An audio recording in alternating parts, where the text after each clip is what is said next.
The Christmas tree lights twinkled mockingly as Victoria's words echoed through the dining room. My father, James Anderson, kept his eyes fixed on his untouched turkey dinner, his knuckles white around his fork. My teenage half-sister, Emma, looked between us nervously, while my stepbrother, Marcus, smirked from behind his wine glass. "Did you hear me, Michael? Get out." Victoria stabbed her finger toward the door, her diamond bracelet catching the light. "I won't have you ruining another family Christmas with your pathetic presence." I calmly took another bite of turkey, savoring the moment. 5 years of careful planning had led to this exact scenario. Victoria had no idea that while she'd been redecorating my childhood home with my father's money, I'd been building an empire. "You're nothing but a reminder of James's mistakes," she continued, her voice dripping with venom. "Living in that tiny apartment, working your meaningless IT job. You're an embarrassment to the Anderson name." I checked my watches, 7:58 p.m. Right on schedule. "Actually, Victoria," I said quietly, taking a sip of water, "I think you'll find." My phone rang, cutting through the tension. The caller ID read Harrison and Associates Real Estate. I put it on speaker. "Good evening, Mr. Anderson," came the crisp voice of Thomas Harrison. "I'm calling to confirm the completion of the Riverside Estate acquisition. All properties have been transferred to your holding company, effective immediately." Victoria's face drained of color. The Riverside Estate wasn't just any property, it was the crown jewel of the city's real estate market. A sprawling complex of luxury properties, including the very mansion we were sitting in. "What is this?" My father finally spoke, looking up from his plate. "Perhaps we should discuss the new lease terms," I said calmly, pulling a folder from my briefcase. "You see, Victoria, while you were busy redecorating my childhood home, I was building something of my own. Anderson Digital Solutions isn't just some meaningless IT job, it's a $2.7 billion tech company." Marcus choked on his wine. Emma's fork clattered to her plate. "You're lying," Victoria whispered, but her voice trembled. I opened the folder and began laying out documents one by one. "First, there's the matter of ownership. This mansion, along with the entire Riverside estate, now belongs to Phoenix Holdings, my company. Then there's the interesting matter of the family trust." "Stop," my father interrupted, his voice hoarse. "Michael, what have you done?" "What have I done?" I smiled, remembering the day 5 years ago that changed everything. "Let me tell you exactly what I've done, Dad." 5 years earlier, I stood in my father's study, watching Victoria parade around in my mother's favorite pearl necklace. "James, darling, we really should clear out all these old things. Michael doesn't need them anymore, and the space could be perfect for Marcus's trophy room." My mother had been gone for just 6 months. The pearl necklace was supposed to be mine, to give to my future wife someday. But Victoria had already claimed it, along with everything else that mattered. "Of course, dear," my father mumbled, not looking up from his newspaper. He'd become a shadow of himself, since marrying Victoria, letting her systematically erase every trace of my mother from our home. I'd just graduated with my master's in computer science and business. But Victoria made sure I wasn't offered a position at Anderson Technologies, the company my grandfather had built. Instead, the VP position went to Marcus, fresh out of his bachelor's in communications. That night, I made a decision. I wouldn't fight Victoria's games. I'd play a longer one. I took a junior IT position at a small startup, rented a modest apartment, and began building Anderson Digital Solutions in secret. My mother had left me a small inheritance, $50,000 that Victoria couldn't touch. I invested every penny in developing revolutionary software for real estate management and analysis. Within 2 years, major property companies were licensing our technology. I lived frugally, driving an old car and wearing discount clothes, while reinvesting every profit. Victoria delighted in pointing out my apparent failure at family events. "Look at poor Michael," she'd say, laughing with her society friends. "Can't even afford a decent suit. Thank goodness Marcus is here to restore the Anderson name." What Victoria didn't know was that I'd already attracted major venture capital investment. Anderson Digital Solutions was revolutionizing property technology, and I was using the profits to quietly buy up real estate through Phoenix Holdings, a separate company Victoria knew nothing about. Meanwhile, Marcus was running Anderson Technologies into the ground. His inexperience and Victoria's extravagant spending were bleeding the company dry. My father seemed blind to it all, retreating further into himself. I watched as Victoria manipulated my father into transferring more and more assets into her name. She convinced him to put the mansion up as collateral for a loan to save Anderson Technologies from Marcus's mismanagement. That's when I made my move. Through a series of shell companies, I bought up Anderson Technologies' debt. Then I waited for Victoria to make her final mistake. She did 3 months ago, when she forged my father's signature on loan documents. I had everything documented by private investigators. The evidence was damning. Present-day Nita. Present-day Nita. The loan documents, Victoria, I said, sliding them across the table. The ones where you forged Dad's signature. Did you really think nobody would notice? Victoria's hands shook as she looked at the papers. These are lies. The forensic handwriting analysis says otherwise, I replied. Along with the security footage of you in Dad's study at 2 a.m., practicing his signature. My father picked up the documents, his face ashen. Victoria, is this true? James, he's trying to turn you against me. Victoria grabbed his arm. After everything I've done for this family, everything you've done, I laughed softly.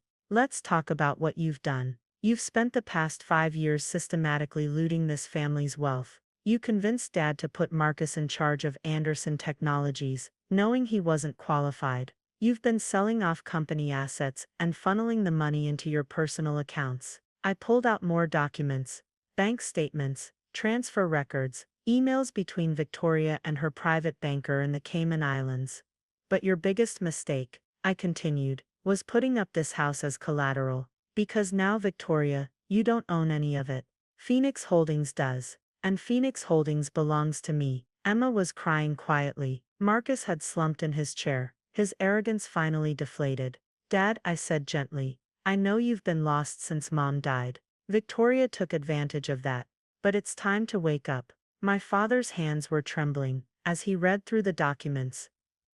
The company, the house, Anderson Technologies can be saved, I said. I've kept every piece of evidence of Victoria and Marcus's mismanagement. We can have them removed from the board immediately. I've already spoken to the other shareholders. You can't do this. Victoria shrieked, standing up so suddenly her chair crashed backward. This is my house. Not anymore, I replied calmly. You have 24 hours to pack your things and leave. The police are very interested in speaking with you about those forged documents. Victoria turned to my father, desperate. Are you going to let him do this to me?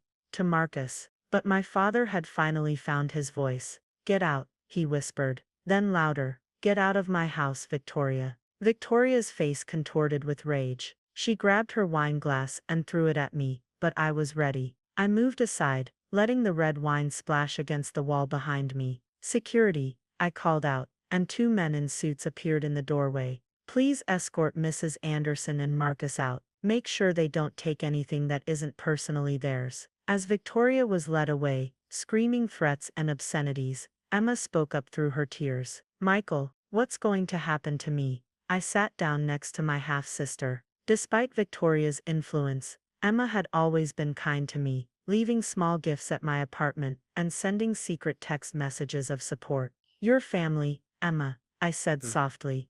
You'll always have a home here. In fact, I've set up a trust fund for your education, something Victoria's been blocking for years. Emma threw her arms around me, sobbing with relief. My father sat in silence for a long moment, then looked up at me with tears in his eyes.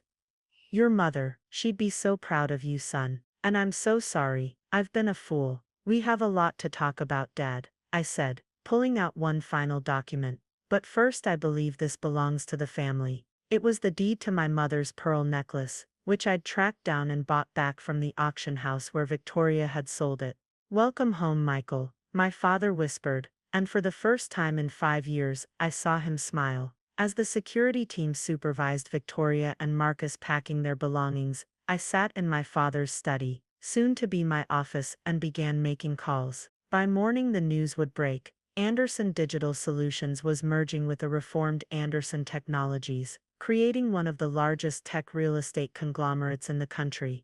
Victoria's carefully crafted world had crumbled in a single evening, while the empire I'd built in secret was finally revealed. As I watched the snow falling outside, I smiled, knowing that this Christmas had given our family something priceless. a fresh start. The morning after Christmas brought chaos and revelation. News vans lined the street outside the Riverside estate, their satellite dishes pointing skyward like metal flowers seeking the sun. Inside, I sat in my father's study, now mine, watching Victoria's meltdown go viral on social media. Breaking tech billionaire Michael Anderson exposes family fraud scheme scrolled across my tablet screen. Victoria's mascara-streaked face filled every news website. Her walk of shame from the mansion captured by security cameras had already become a meme. "Sir," my assistant David knocked on the door. "The board members are ready for the emergency meeting." I straightened my tie, a custom piece that cost more than Victoria's monthly spa budget. "Has Marcus arrived?" "Yes, sir. He's quite disheveled. Currently in the conference room with his lawyer." I smiled. Of course Marcus brought a lawyer. He still didn't understand that no amount of legal maneuvering could save him now. The conference room fell silent as I entered. 10 board members sat around the massive mahogany table, with Marcus and his attorney at the far end. My stepbrother had traded his usual smug expression for something between terror and rage. "Good morning," I said, taking my seat at the head of the table. "I trust everyone has reviewed the documents I sent over." Marcus's lawyer, a nervous man named Peterson, cleared his throat. "Mr. Anderson, my client maintains his innocence in any financial irregularities at Anderson Technologies. These accusations are baseless and potentially defamatory." I opened my laptop and connected it to the room's display system. "Let's review the evidence, shall we?" For the next hour, I methodically laid out 5 years of fraud, embezzlement, and corporate espionage. Email trails showed Marcus and Victoria systematically looting company resources. Yes. Wies Alford, I thought of an Situation dat Mevelting company resources. Security footage revealed late-night document shredding sessions. Bank statements traced millions in misappropriated funds. "And here," I said, pulling up a particularly damning email chain, "is Marcus instructing the CFO to create false financial reports for the board. Note the date, just 3 months." Marcus slumped in his chair as his lawyer frantically scribbled notes. "The company lost $50 million under Marcus's leadership," I continued. "Fortunately, Anderson Digital Solutions has the resources to not only cover these losses, but to propel the merged companies into a new era of growth." "This is bullshit," Marcus suddenly exploded, standing up.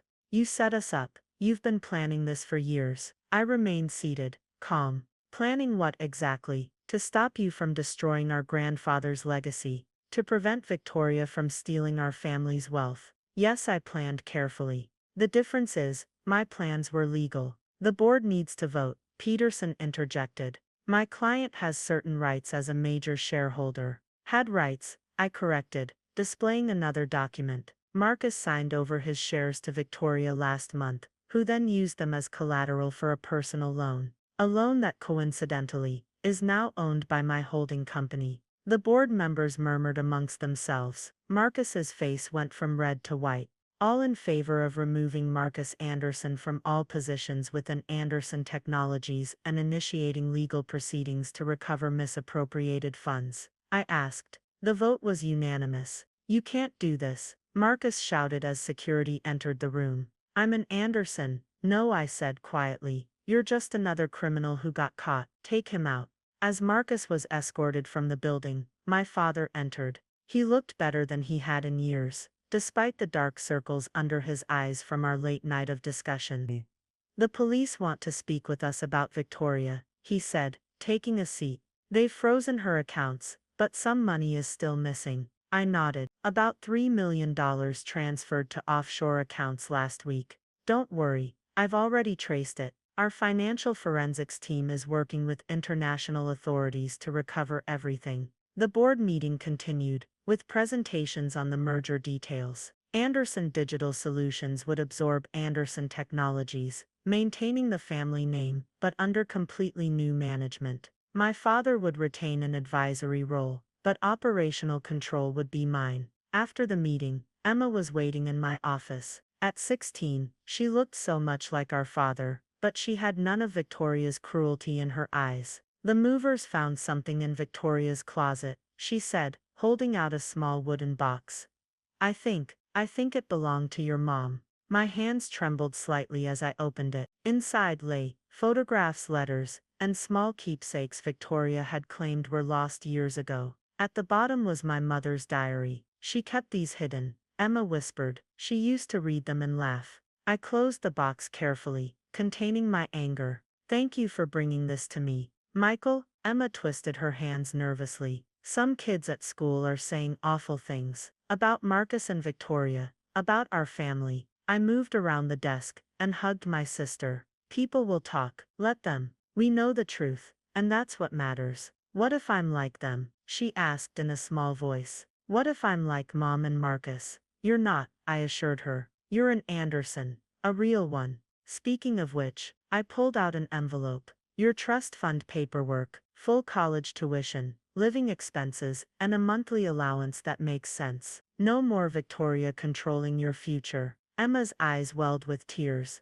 as she read the documents. The amount was generous but not excessive, enough to ensure she could focus on her education without worrying about money, but not so much that she'd lose motivation. A knock at the door interrupted us. David entered with a concerned expression. Sir, Victoria's here. She's demanding to speak with you. I checked the security feed on my phone. Victoria stood in the lobby, designer outfit wrinkled, makeup smeared.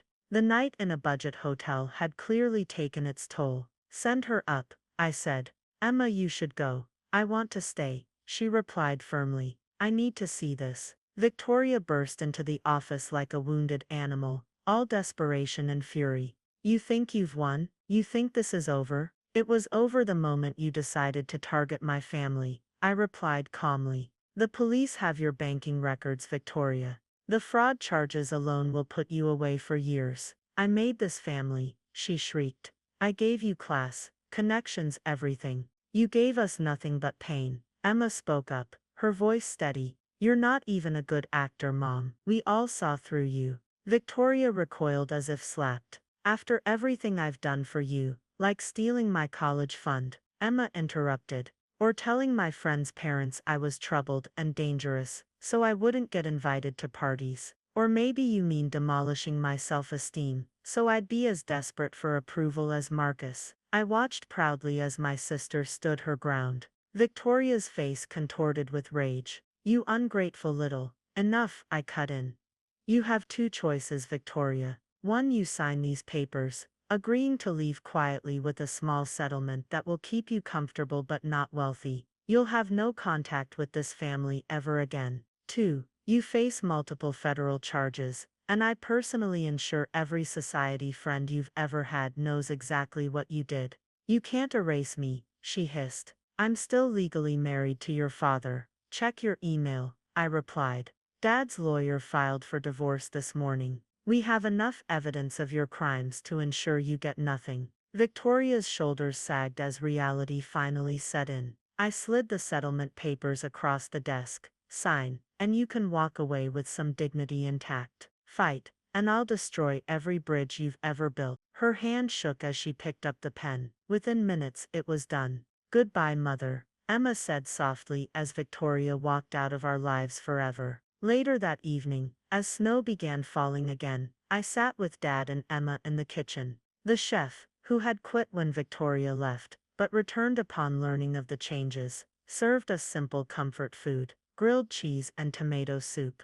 To new beginnings, Dad raised his glass of wine. To family, Emma added with a smile. To Mom, I said quietly, touching the pearl necklace in my pocket. The real heart of this home. As we ate and talked about the future, I felt a peace I hadn't known in years. Victoria's reign of terror was over. Marcus's incompetence could no longer threaten our grandfather's legacy. And most importantly, our family was healing. My phone buzzed with a text from Thomas Harrison. Final paperwork filed. The entire Riverside estate is officially yours. I smiled, remembering Victoria's face when she realized who really owned the mansion. Sometimes the best revenge isn't just about winning, it's about restoring what was stolen, healing what was broken, and building something stronger from the ruins. The next morning, as Victoria and Marcus were escorted off the property, I stood at the window of my childhood home. Now truly mine, and watched them leave. Their designer luggage looked oddly out of place in the rideshare car they'd been forced to call. Emma appeared beside me, clutching a cup of hot chocolate.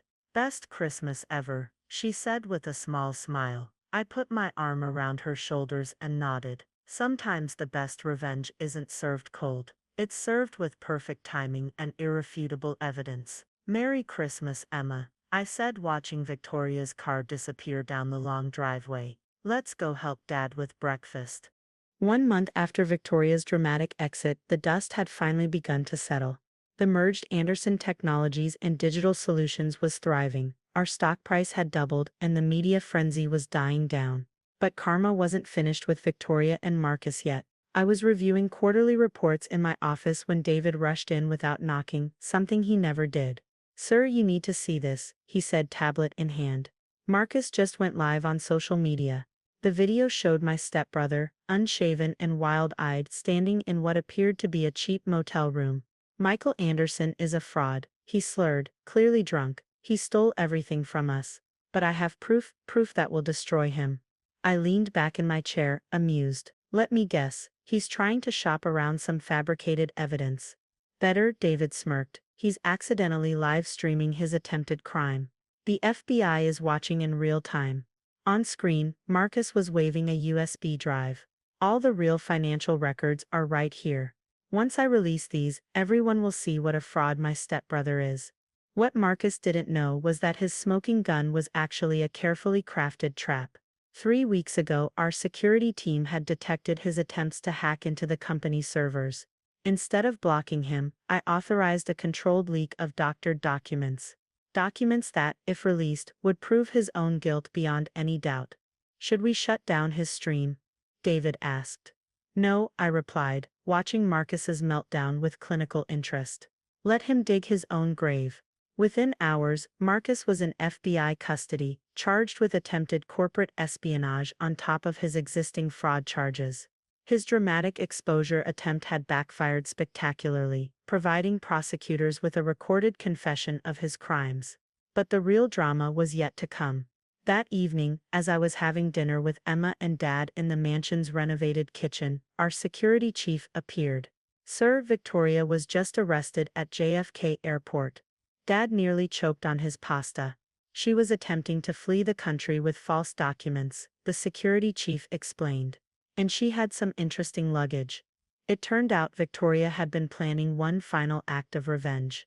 Hidden in her designer suitcases were original company documents, family heirlooms she'd stolen years ago, and, most damning of all, detailed records of her own crimes, meticulously kept as insurance against Marcus and others.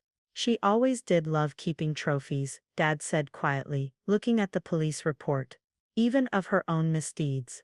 Emma, who had been unusually quiet, suddenly spoke up. "There's something else you should know. I found Victoria's private diary last week while clearing out my old room." She produced a leather-bound notebook. It's bad, Michael. She was planning this takeover from the beginning, even before Mom died." I spent that night reading Victoria's diary, my blood running colder with each page. She had orchestrated everything, from befriending my father at his most vulnerable, to systematically isolating him from family and friends. She'd even planned to send Emma to a boarding school in Switzerland, removing the last obstacle to her complete control. The next morning, I called an emergency press conference. The media gathered in the mansion's grand hall, the same room where Victoria had once hosted her lavish parties. Camera flashes illuminated the space as I approached the podium, Emma and Dad flanking me in a show of family unity. "Ladies and gentlemen," I began, "recent events have revealed the full scope of crimes committed against Anderson Technologies and our family. Today we're announcing full cooperation with federal investigators and the creation of a corporate governance division to prevent such abuses from ever happening again." A reporter raised her hand. "Mr. Anderson, sources say Victoria Anderson was found with incriminating documents. Will charges be filed?" "The evidence speaks for itself," I replied diplomatically. "But this press conference isn't about Victoria or Marcus. It's about the future of Anderson Technologies and our commitment to ethical business practices." The announcement of our new corporate governance initiative, dominated business news, overshadowing Victoria's arrest. Our stock price surged again as investors welcomed the transparency measures. Later that week, I received an unexpected visitor. Victoria's sister, Janet. "I should have warned you years ago," she said, sitting in my office with tears in her eyes. Victoria did the same thing to her first husband's family. "By the time I realized what was happening here, she had already isolated your father completely. Why come forward now?" I asked, studying her carefully. "Because she's got another target lined up," Janet replied, handing me a letter. "She's been corresponding with a wealthy widower from prison, already playing the victim card. Some people never change." I made some calls. Within days, Victoria's prison privileges were restricted, her correspondence monitored. The wealthy widower received an anonymous but detailed dossier about her history. Another potential victim saved. Emma threw herself into launching a foundation for victims of financial abuse, turning her pain into purpose. Dad slowly emerged from his shell, starting to date again, properly this time, with both Emma and me vetting any potential partners. The mansion underwent a transformation too. Victoria's cold showroom-style decorating was replaced with warm, family-oriented spaces. Mom's photographs returned to the walls, and her garden, which Victoria had paved over for additional parking, was restored. One evening, as spring began to bloom, I found Emma sitting in Mom's restored garden. "Do you think she knew?" Emma asked, touching a newly planted rose bush. "Your mom, do you think she knew what kind of person Victoria would become?" I sat beside her on the garden bench. Mom was an excellent judge of character. I found some notes she left for Dad, warning him about Victoria. He wasn't ready to hear it then. "I keep thinking about Marcus," Emma admitted. "How Victoria molded him into her perfect puppet. Could I have ended up like that?" "The difference is you saw through her," I replied. "You kept your heart, your integrity. That's worth more than any inheritance." A notification pinged on my phone. Victoria's sentencing was scheduled for next month. Marcus had already pleaded guilty in exchange for a reduced sentence, turning state's evidence against his mother. "We should be there," Emma said firmly. "Not for her, but for us. To see it end properly." I nodded, proud of my sister's strength. Together then. The garden lights came on automatically, as dusk fell, illuminating the placard we'd installed. "Elizabeth Anderson Memorial Garden, where love grows." Mom would have liked that. Dad joined us, carrying coffee. He looked younger somehow, the weight of Victoria's manipulation finally lifted from his shoulders. "The board approved the new family trust structure," he announced. "Everything's locked down tight. No future Victoria can ever worm their way into controlling the company again." We sat together in the growing darkness, three Andersons rebuilt stronger by the fire we'd endured. Victoria had tried to destroy our family, but she'd only succeeded in forging us into something unbreakable. The garden's motion sensors caught movement.